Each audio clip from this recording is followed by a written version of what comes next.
Y esta palabra, que es más que nada devocional para esta mañana, se trata de eso, del profeta Elías, ¿sí? Que oró intensamente, ¿sí? Y el profeta Elías estaba en ese momento pasando una gran prueba de lucha, ¿sí? En ese lugar había un rey, Acab, que se había levantado contra todos los profetas, a tal punto que Elías hacía mucho tiempo que no venía a este lugar donde estaba reinando el rey Acab, que reinaba sobre todo Israel en la provincia de Samaria. Hacía mucho tiempo que él no podía llegar ahí porque el conflicto era grande. La esposa de Acab era Jezabel, que no tenía piedad con nada ni con nadie, más si eran profetas de Dios, porque lo que no querían recibir era la verdad. Y como Elías y todos los profetas de Dios iban a sacar la mentira para que reine la verdad, esto era lo que no gustaba de ellos, que la verdad se dijera. Entonces perseguían a los profetas y ellos tenían sus profetas, los profetas de los Baales. Entonces había una lucha ahí interna en Elías también, que creía en Dios, en el Dios de toda carne, pero que tenía esta lucha con este rey, ¿sí? Que cuando veía a un profeta de Jehová, cortaba la cabeza. Entonces dice que Elías encontró al siervo de Acab en el camino y le pidió que fuera a decirle a Acab que él estaba en estos lugares. Entonces el siervo le dijo, no, yo jamás voy a hacer eso. Porque si Dios te dice que te vayas a otro lado y yo le digo al rey que venga, que vos estás acá y vos no estás, ya sé lo que me va a pasar.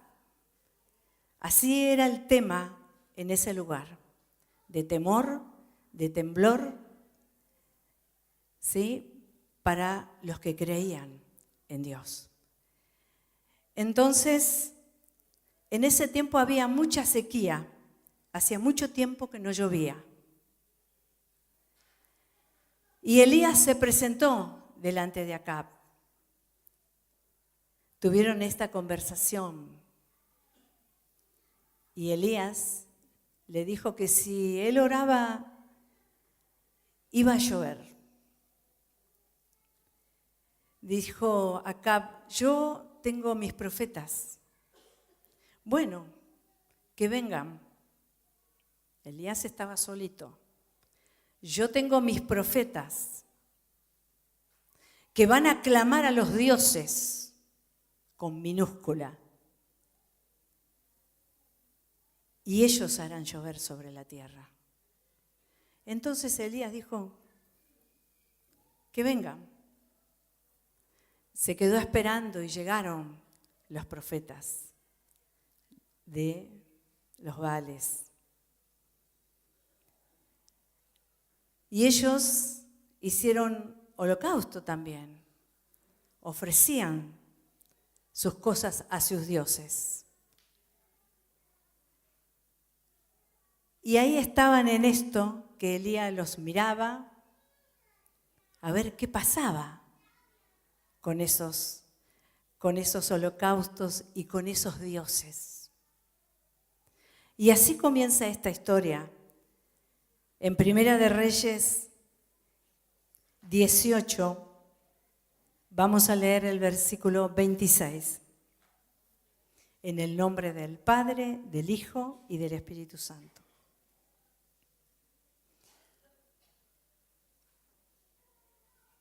Primera de Reyes 18, 26.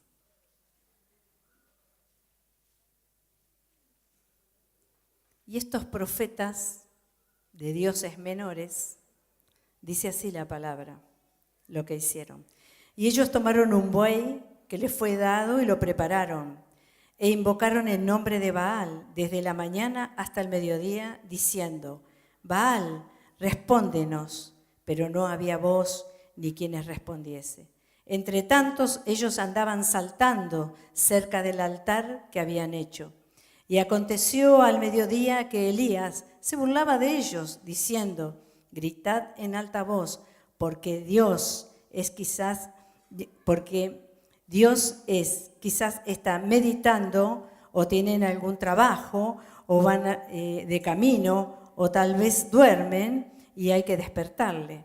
Y ellos clamaban a grandes voces y se cortaban, se sajaban con cuchillos y con lanzas conforme a su costumbre, hasta chorrear la sangre sobre ellos.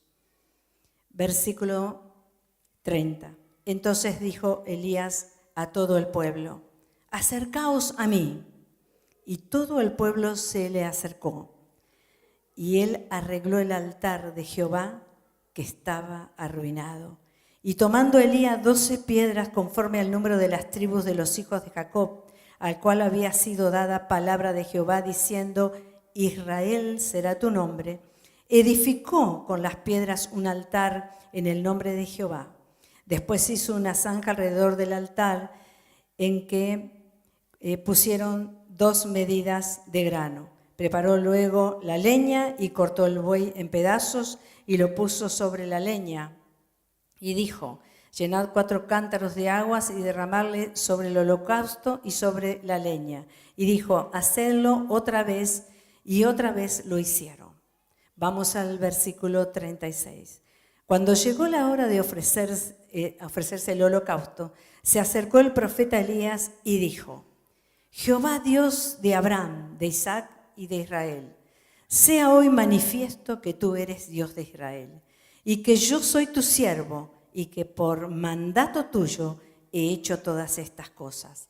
Respóndeme, Jehová, respóndeme, para que conozca este pueblo que tú, oh Jehová, eres el Dios, y que tú vuelves a ti el corazón de ellos. Entonces cayó fuego de Jehová y consumió el holocausto, la leña, las piedras y el polvo, y aún lamió el agua que estaba en la zanja. Viéndolo todo el pueblo, se postraron y dijeron: Jehová es el Dios, Jehová es el Dios. Entonces Elías les dijo: prended a los profetas de Baal, para que no escape ninguno. Y ellos le prendieron y los llevó Elías al arroyo de Sison, y allí los degolló.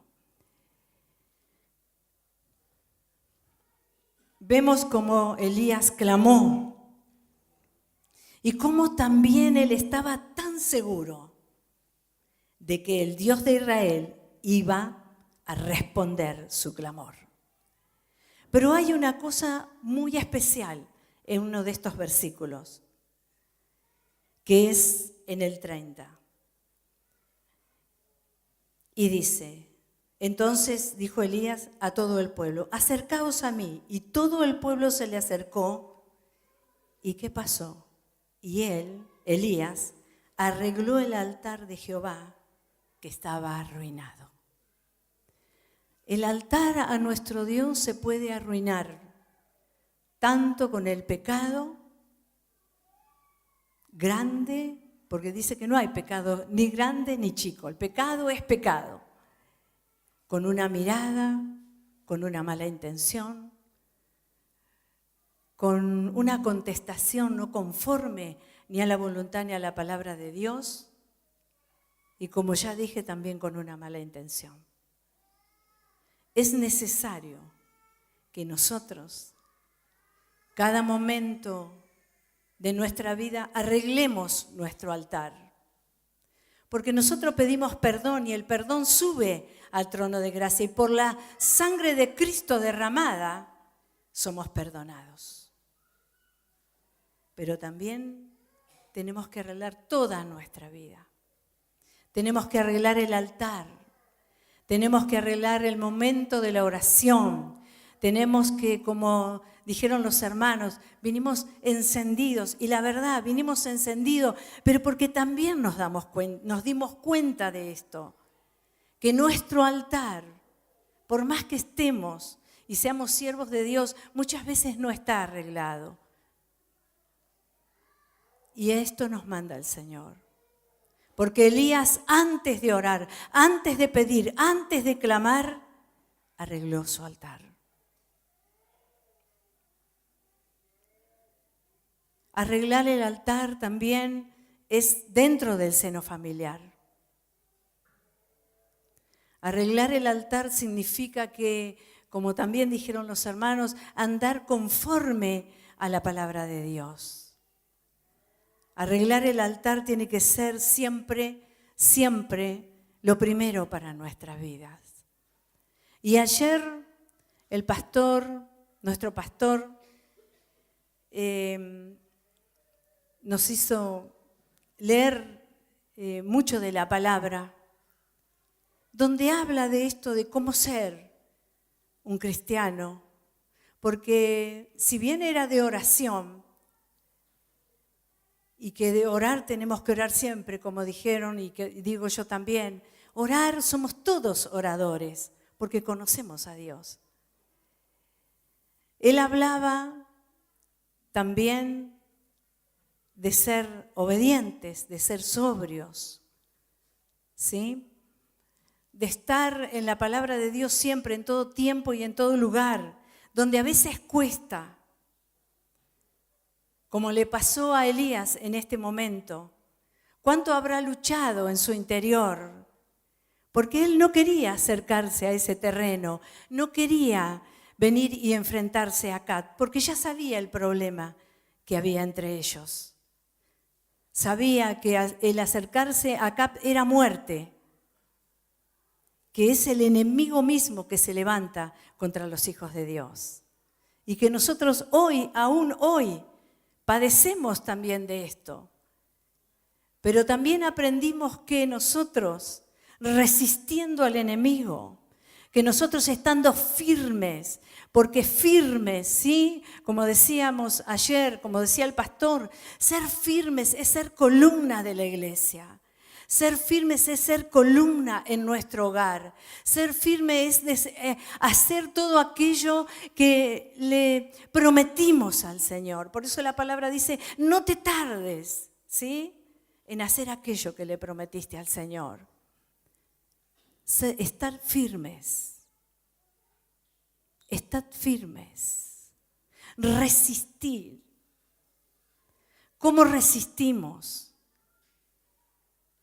Orando, clamando, pero también teniendo una vida recta delante de Dios. Y se va a levantar la oposición. ¿Por qué? Porque Elías decía toda verdad al pueblo, a quien se le pusiera delante. Y eso muchas veces no gusta. Y Elías decía que ellos tenían que decidirse. O por los Baales o por Dios. Y nosotros, hermanos, cada momento de nuestras vidas, así como decía la hermana, son tiempos difíciles. Tiempos donde la vida no vale. Tiempos donde por un par de zapatillas o un celular se pierde una vida. Lo mismo que estaba pasando Elías. A cada momento pasamos nosotros por estas situaciones. Pero Elías le dijo a todo el pueblo que se decidieran. Si van en pos de los Baales, vayan en pos de los Baales. Si vienen en pos de Jehová, vayan en pos de Jehová. Pero no la duda, no estoy un poco sí, un poco no, un poco obedezco, otro poco no obedezco. Y yo no estoy hablando de nadie, hermanos, yo estoy hablando de mí misma. Porque la palabra primero viene a nosotros. Cuando leemos la palabra, Dios se revela. Como me decía una hermana, Dios me reveló algo muy, muy importante ayer sobre mi familia. Y eso es lo que hace la palabra. Primero revela y nos da luz a nuestra vida para que podamos dar a otros también la luz del Evangelio.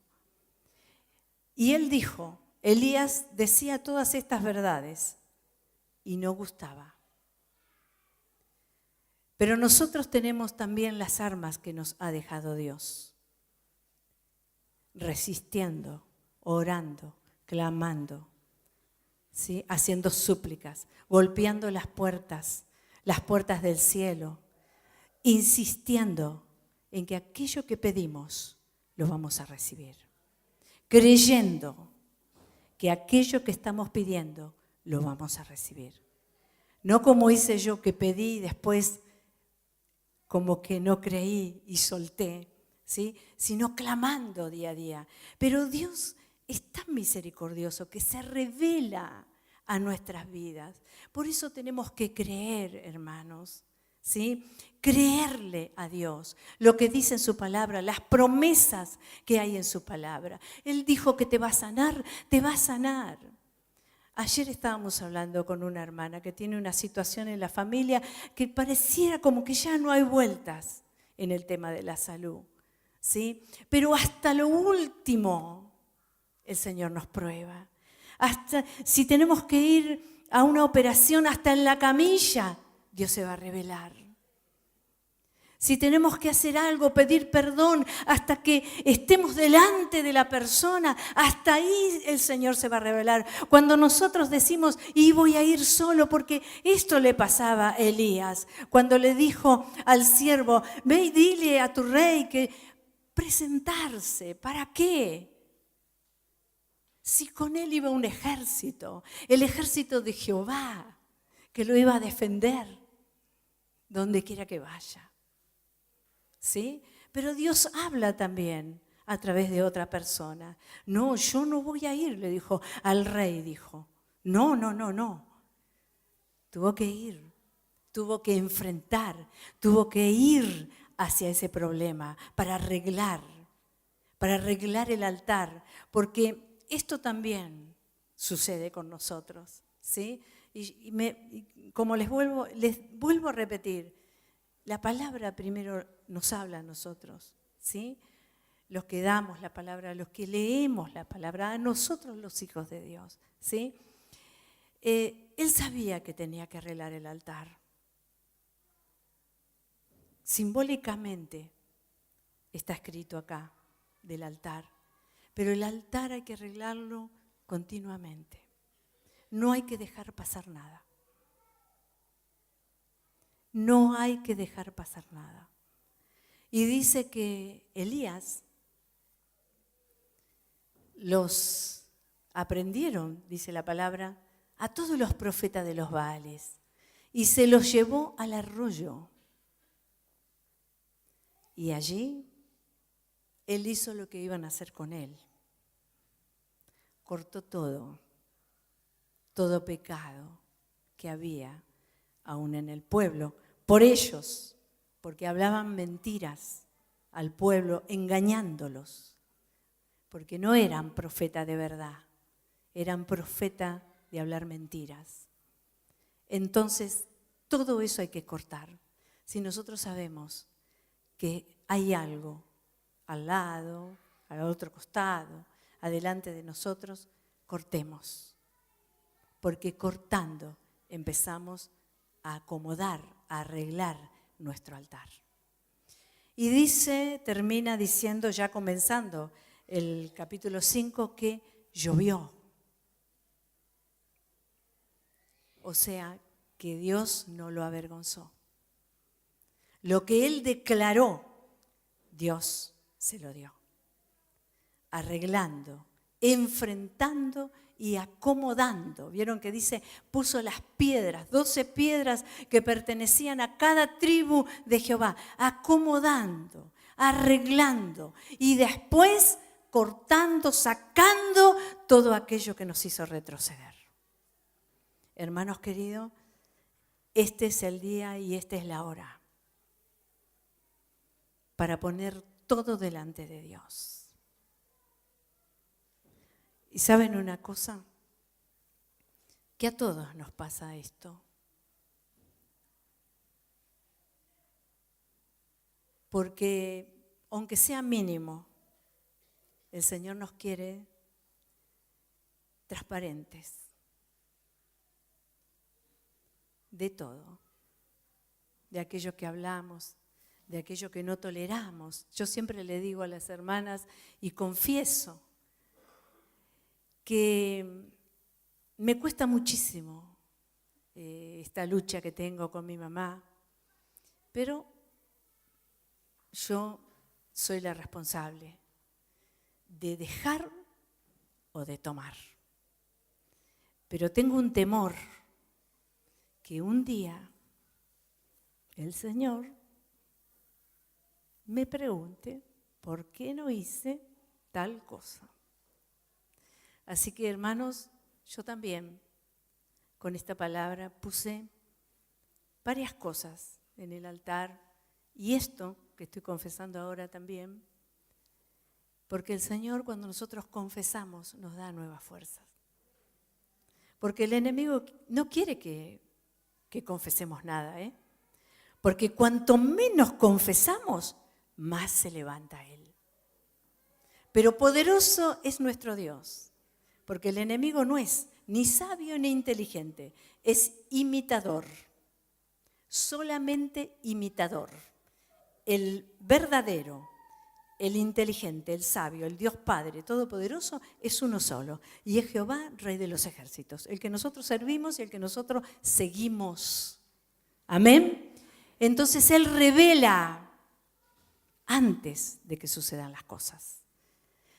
¿Y qué les parece si en este contexto de que dijimos con los hermanos que estábamos ardientes por la oración, oramos por cada petición? Por eso hicimos levantar con las hermanas todas las peticiones que están acá. Si alguien todavía no puso una petición, tiene este tiempito, ¿sí? Hasta que oremos, de traer acá al altar, ¿sí? Acuérdense que yo a lo último, cuando ya el pastor estaba comenzando, ahí entré con la petición y el Señor respondió, porque el Señor nunca llega tarde. ¿Amén? ¿Creemos en esto? Verdaderamente, Dios es Dios de toda carne, Dios de poder, Dios de gloria. Amén, amén. Es para Él, que Él es el Padre, es nuestro Padre celestial. Él es el que no nos hace faltar nada. Amén. Vamos a orar. Vamos a ponernos de pie. Pero creyendo, hermanos queridos, que Dios hoy va a hacer grandes cosas por nosotros, ¿sí? No porque nosotros tengamos algo, seamos diferentes. No. Porque Él es el Dios fiel y verdadero, digno de toda alabanza y de toda adoración. Levantamos nuestras manos hacia este lugar porque acá están las peticiones de ustedes. Y el que quiera salir de su banco y venir acá adelante, vengan, por favor, vengan, porque así oramos todos juntos. Vamos a orar todos juntos. Los invito a venir acá adelante. Vengan, vamos a romper toda estructura, ¿sí? Y vamos a venir acá adelante a orar, a clamar por aquellos que pusieron la petición. Porque ¿saben qué? Cuando nosotros oramos por otros, automáticamente la bendición viene hacia nosotros. Amén, amén. Vengan. Y oremos. Como pueblo de Dios, vamos a orar. Y proclamamos que la palabra de Dios hoy nos ha sido dada. Amén. Para bendición y para vida eterna, ¿sí? Para que nosotros podamos recoger frutos del Espíritu Santo, ¿sí? Aquel que quiere traer las llaves, aquel que quiere traer alguna prenda, sí, traigan, hermanos, traigan, porque Dios es poderoso, Dios es poderoso, Dios es poderoso. Amén.